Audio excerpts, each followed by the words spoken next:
Hi all, we're taking a look at section 2.4 in this video, which discusses continuity. Now, as I say here in my opening sentences, a lot of people already have a pretty good notion of what continuity is. A function would be continuous if you could draw its graph from left to right without ever having to stop to draw a hole in the graph, a gap in the graph, or like a vertical asymptote. Any of those would break up the continuity of a graph. Now, so we'll say that a continuous function's graph should have no holes, no jumps, and no asymptotes. If it doesn't have any of those three, then from the very beginning of the graph to the ending of the graph, every single point's going to be connected to the point preceding it. And you can say, well, okay, then it's a nice continuous function. Now, in terms of limits, we say continuity, and that's supposed to be at a point, not ponent. Continuity at a point is defined to be a function f of x is continuous at a point of x equals a if and only if the limit as x approaches a of that function is equal to the function's value at a. So the limit as x approaches a of f of x must equal f of a. Now, let's break apart that limit definition there just a little bit. So that statement right here implies three conditions. First of all, that the limit as x approaches a of f of x must exist. We've already seen a lot of scenarios where the limit does not exist as x approaches a. That's if the limit from the left doesn't equal the limit from the right. So I could say, well, all right, the overall limit must exist, and your function has to be defined at the value of x equals a. So f of a must be defined. Not only must all of that be true, but where the limit is going to, your function must also go to that value. Now, I've tried to show three examples on the bottom of the page that would counter each of these three conditions, okay? So when one of the conditions of continuity are not met, so if any one of these three are not met, the function's said to be discontinuous at that value of x, in this case at x equals a. All right, so on my graph below, I have three cases in which these functions are discontinuous at x equals a. So if you're looking above and saying, well, okay, which continuity condition does it fail? In the first one, you can say that, well, the limit from the left doesn't even equal the limit as x approaches a from the right. So we'd say the limit as x approaches a does not exist since the left and right hand limits are not the same. Well, it fails condition one. In the second, in part B, in the second one here, the limit exists as you approach a from the left and as you approach a from the right, it's going to the same value. What about condition two? F of a must be defined. F of a is defined. But it fails condition three because the point at which f of a is defined does not match up to where the limit as x approaches a. So this function would be said to be discontinuous at x equals a. Finally, over here, you can just say, well, clearly that's discontinuous. Even though the left and right hand limit are going to the same y value, the function doesn't exist at a, so we would say it is discontinuous at x equals a. Now, to talk about continuity a bit more, even when a function is discontinuous, we can say it might perhaps have left-hand continuity or right-hand continuity. Now, in these examples here, in B and C, that function, it's just discontinuous at a, period.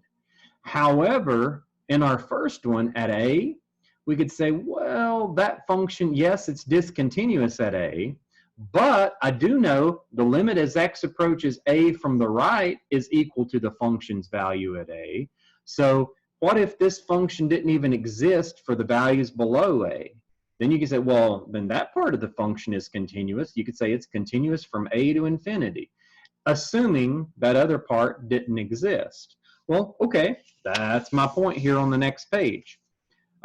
We'll talk about endpoint continuity. It says some functions have domain restrictions which affect their graphs by giving them various types of discontinuities. These domain restrictions may cause a graph of the endpoints which do not connect.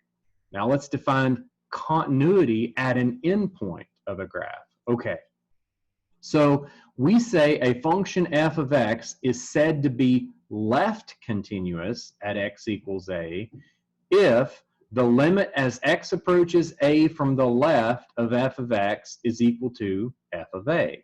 So if the limiting value on the left-hand side approaches what the function's value is at a, it's going to be left continuous. We say a function is right continuous if the limit as x approaches a from the right of f of x is equal to f of a. Now, I thought that that might go right over your head just stating that, so I drew out the two scenarios. The first scenario, if we want to draw a function that's left continuous at a, no problem. This function's left continuous at a. Why?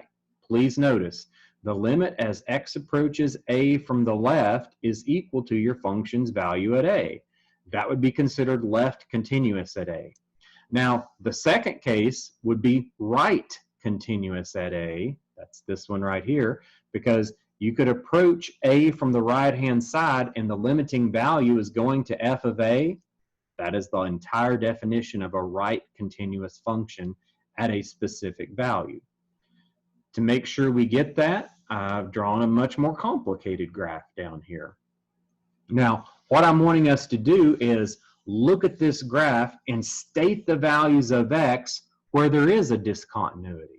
So you can clearly think of it and say, well, okay, if there's a discontinuity, then I should have to stop to draw an open circle, a gap, or an asymptote at some x value.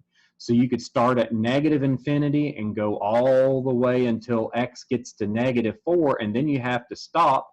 You've got a gap there. So you say, well, there's a discontinuity at -4. And then all of the values between -4 and -2 are fine, but -2, you'd have to stop to draw the open circle in your graph at that point. So I have a discontinuity at x equals -2. Then you could keep on going all the way until you get to +2. You say there's got to be a discontinuity there. Again, you've got a gap in your function. And then I could say, well, all the values between x equals 2 and x equals 3 are continuous. It's a nice continuous function. But then you've got an asymptote at 3. So it doesn't exist to the left of it, doesn't exist to the right of it, because you've got a vertical asymptote at 3. So I can say, okay, I have 4 discontinuity points here. Of those 4 points, I'm asking you to look at them and say, of these 4 discontinuous x values, which ones exhibit endpoint continuity? So I go up and I can say, well, okay, here's my first one at -4. Is it continuous from the left? No, the limit from the left does not go to what f of -4 is. What about, is it continuous from the right? Absolutely, because as you approach -4 from the right, the limit as x approaches -4 from the right is equal to f of -4. That's why I said it is right continuous at -4. Now, what about at 0? Sorry, I meant what about at -2, where there's the hole in the graph? It's not going to be left or right continuous. Why? Because the left and right-hand limits are going to the same value, and that is not what f of -2 is supposed to be. It's up here, so it's not left or right continuous. I go up to x equals 2. It's left continuous there because the limit as x approaches 2 from the left is equal to f of 2. Then you can say, well, all right, what about at 3? You can say, well, at 3, it's the limit as x approaches 3 from the left and the limit as x approaches 3 from the right. I don't even know what the limit as x approaches 3 from the left is. I know the limit as x approaches 3 from the right is -infinity. Those are really irrelevant because what? Well, there's no such thing as f of 3. There's a vertical asymptote there. So automatically it has no left or right continuity for that part of the function. Okay. Up next. Now, whenever we have a hole in the graph, those are going to be called a removable discontinuity. So you'll see here I defined the 3 types of discontinuities. Removable is when we have a hole in the graph, but the graph is continuous I should say, but the graph could be continuous on either side of the hole. The function graphed in the previous example has this type of discontinuity, and I said at x equals -2. Please notice at x equals -2, the limit from the left is equal to the limit from the right, but we have a discontinuity there because our function is not defined at that point. We've got a hole in the graph. That's called a removable discontinuity because it'd be so easy to fix this function and just say, well, how about I let f of x be whatever it is, except that f of -2, I'm going to assign f of -2 to be, say, -1 to fill in that hole. It'd be pretty easy to fix. Those are called removable because all that you would have to do to remove it is reassign that y value and fill in that dot.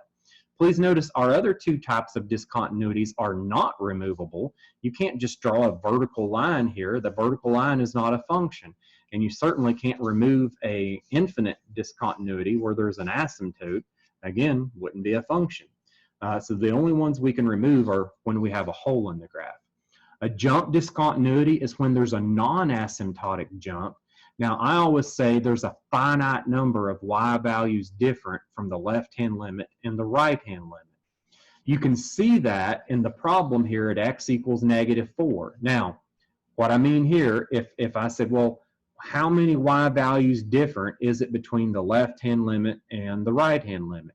Since I didn't scale the y-axis, you can't tell me exactly, but you know it's a finite number. There's certainly not infinitely many y values in between this point and this point. I would estimate this is probably y equals 3, and this might be y equals -1 or -1.5. So there's approximately 4.5 y units between those. It's a finite number.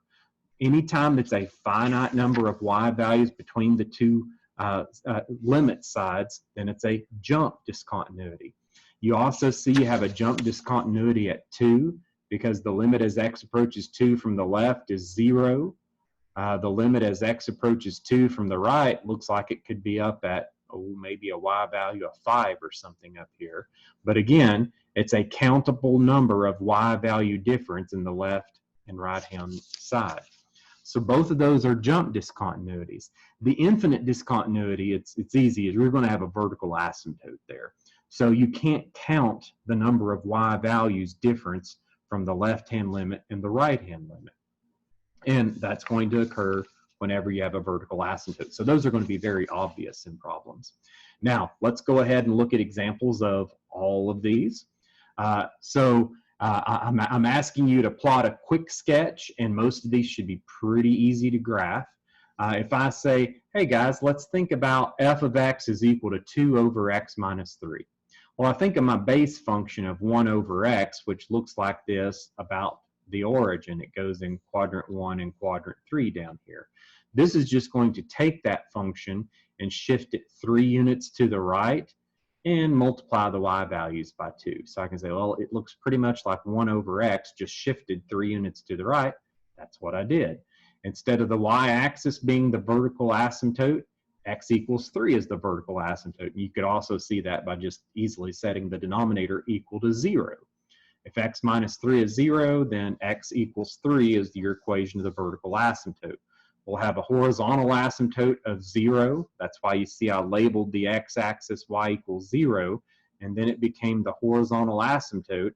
As x approaches infinity, both of these sides of this function are going to approach that horizontal asymptote of 0. As I approach x equals 3 from the left-hand side, my function is going to go down to negative infinity. As I approach 3 on the right-hand side, my function is going to go off to positive infinity. Now, the point being, what type of discontinuity exists at the point of discontinuity? There's only one point of discontinuity. It's when this function is undefined at x equals 3.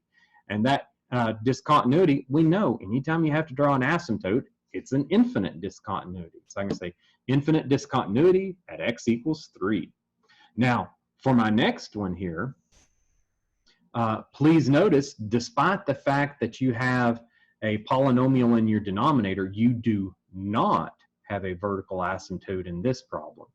G of x is equal to the absolute value of x plus 1 over x plus 1. So what I want you to remember about every absolute value function, it's either what's inside the function or it's the negative of what's inside the function. So what I mean by that, x plus 1, whenever x plus 1 is positive, that absolute value does nothing.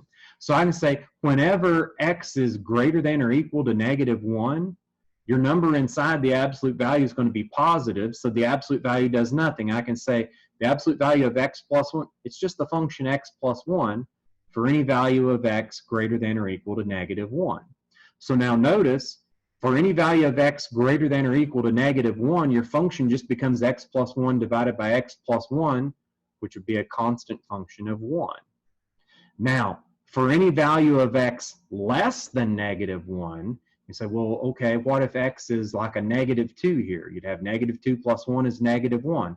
The absolute value would have to change the sign of that. So the absolute value is going to act as the negative of the group x plus 1 anytime x is a number less than negative 1. So I can say, well, then for any of that region, g of x is going to be negative x plus 1 divided by x plus 1. You say, well, that's just a negative 1. Yes. Our graph is always going to be negative 1 before x equals negative 1. Our graph is going to be 1 after x equals negative 1. Well, what happens at x equals negative 1? It's undefined.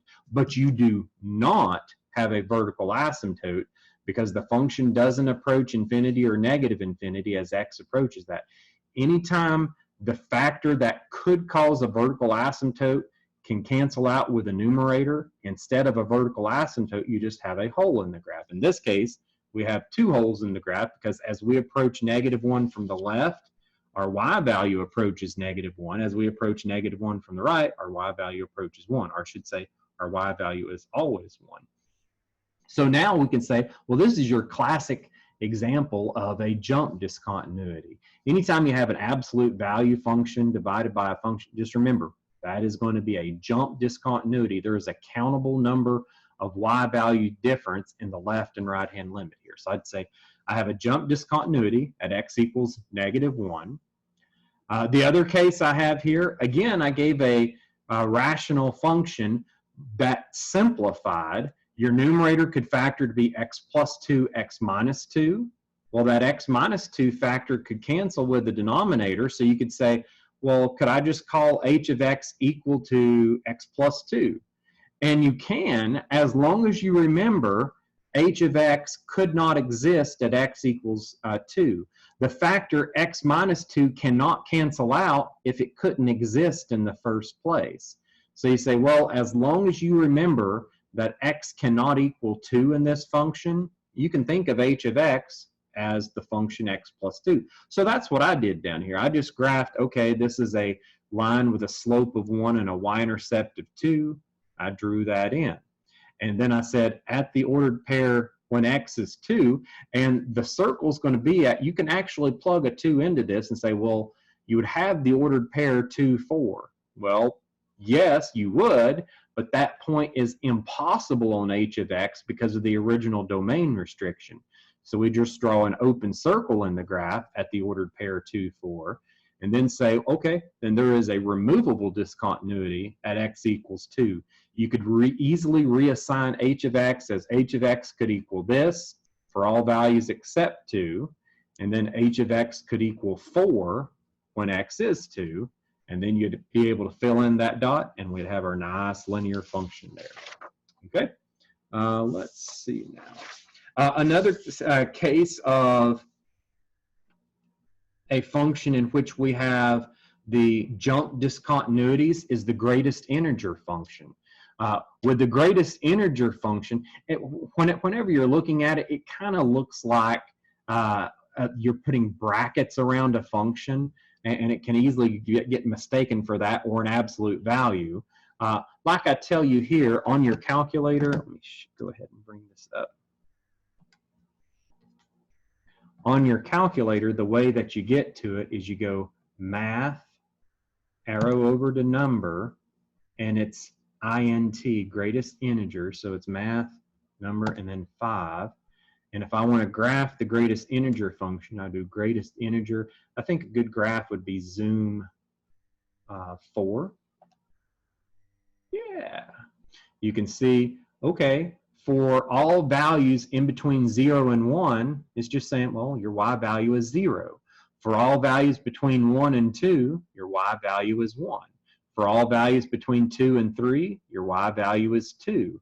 For all values between x equals 3 and 4, your y values your y value is 3. So it's just going to round down to whatever the greatest integer. Whenever you're thinking greatest, you might think you round up. No, you're always rounding down in this case. Please notice for any value between -1 and 0, your value is rounded down to, your y value is rounded down to -1. For any value between -2 and 1, your y value is rounded down to -2. That's the same thing I'm doing on this graph up here. Now, with this graph up here, you might say, well, why do you have the solid dots filled in? Well, think about it. If you're rounding down to the next lower greatest number, then for any x value between 1 and 2, you wouldn't take an x value of 1 and put the y value all the way down to 0. You'd say, well, when x is 1, my y value is 1, and that y value is going to stay 1 until you get to an x value of 2.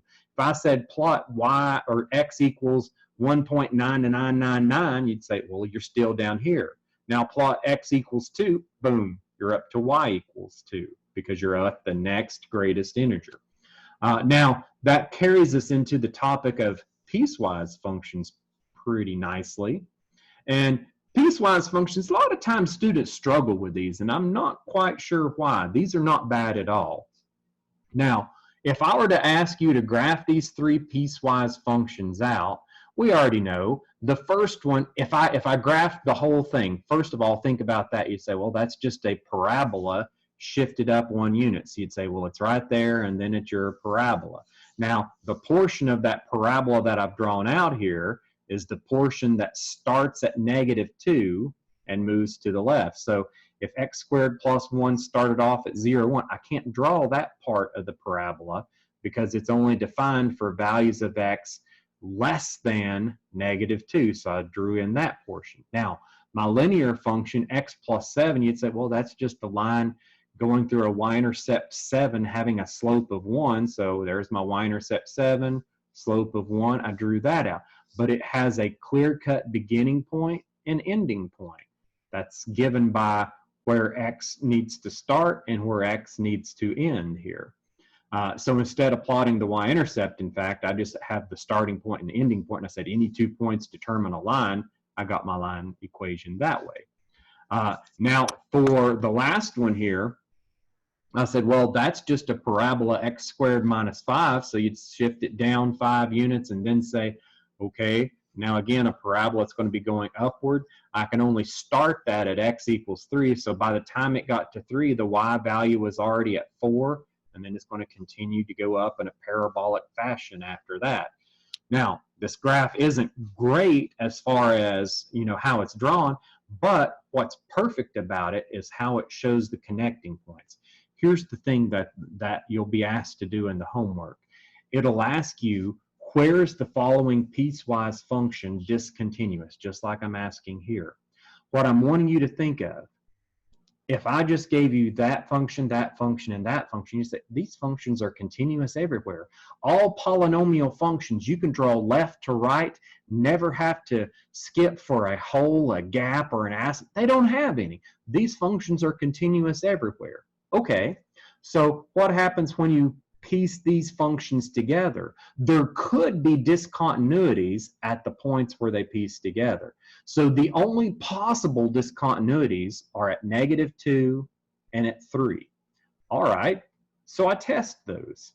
And I can say, well, if I'm trying to figure out what happens as I'm approaching -2 from the left.